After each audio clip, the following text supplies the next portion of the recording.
खरोखर राजकारणासोबत कलेची देखील तुम्हाला आवड आहे.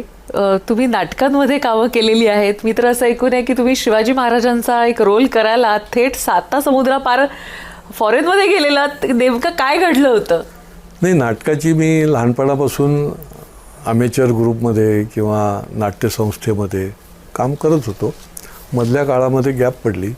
मी आमदार झालो त्यावेळेला हे स्वामी रामकृष्ण परमहंसांचा रोल माझ्याकडे आमचेच मित्रमंडळी घेऊन आले की तुम्ही केलं तर हे नाटक करू. आणि रामकृष्ण परमहंसांचं खरं म्हणजे मी भक्तच होतो.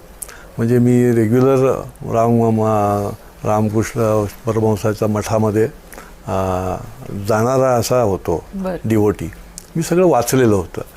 आणि का कोणास ठाऊक माझ्या लक्षात आलं की बहुतेक ठाकूरजींचीच इच्छा दिसते की त्यांची सेवा मी या निमित्ताने करावी. म्हणून मी तो रोल जो आहे तो केला. खूप चांगलं चाललं नाटक.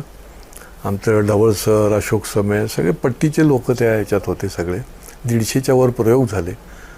लिम्का बुक रेकॉर्ड झाला. 40 तासामध्ये 11 प्रयोग झाले सलग. क्या बात आहे. राजकारण आणि हे सगळं सांभाळून. कसं आहे की आवड असेल तर तुम्हाला सवड काढता येते. आणि दुसरं म्हणजे माझा हेतू हा होता की हे मिशन म्हणून मी करत होतो की विवेकानंदांचा विचार या संन्यस्त ज्वालामुखी या नाटकाच्या माध्यमातून सगळ्या येणाऱ्या पिढीपर्यंत पोचला पाहिजे. आणि मी त्या नाटकामध्ये मानधन कधीच घेतलं नाही. हे प्रोफेशनल नाटक होतं पण एकाही प्रयोगामध्ये मानधन मी घेत नव्हतो. कारण हे मिशन आहे आणि मिशन म्हणून आपण हे करावं. आणि आपण जे म्हणालात ते आम्ही मॉरिशसला कोकण मराठी साहित्य परिषदेची लोक आम्हाला तिकडे निमंत्रित केलं होतं साहित्य संमेलनाला. त्यावेळेला हा प्रयोग जो आहे स्वराज्याची निष्ठा हे नाटक, कारण मॉरिशसमध्ये मराठी आणि भारतीय जनता फार मोठी आहे.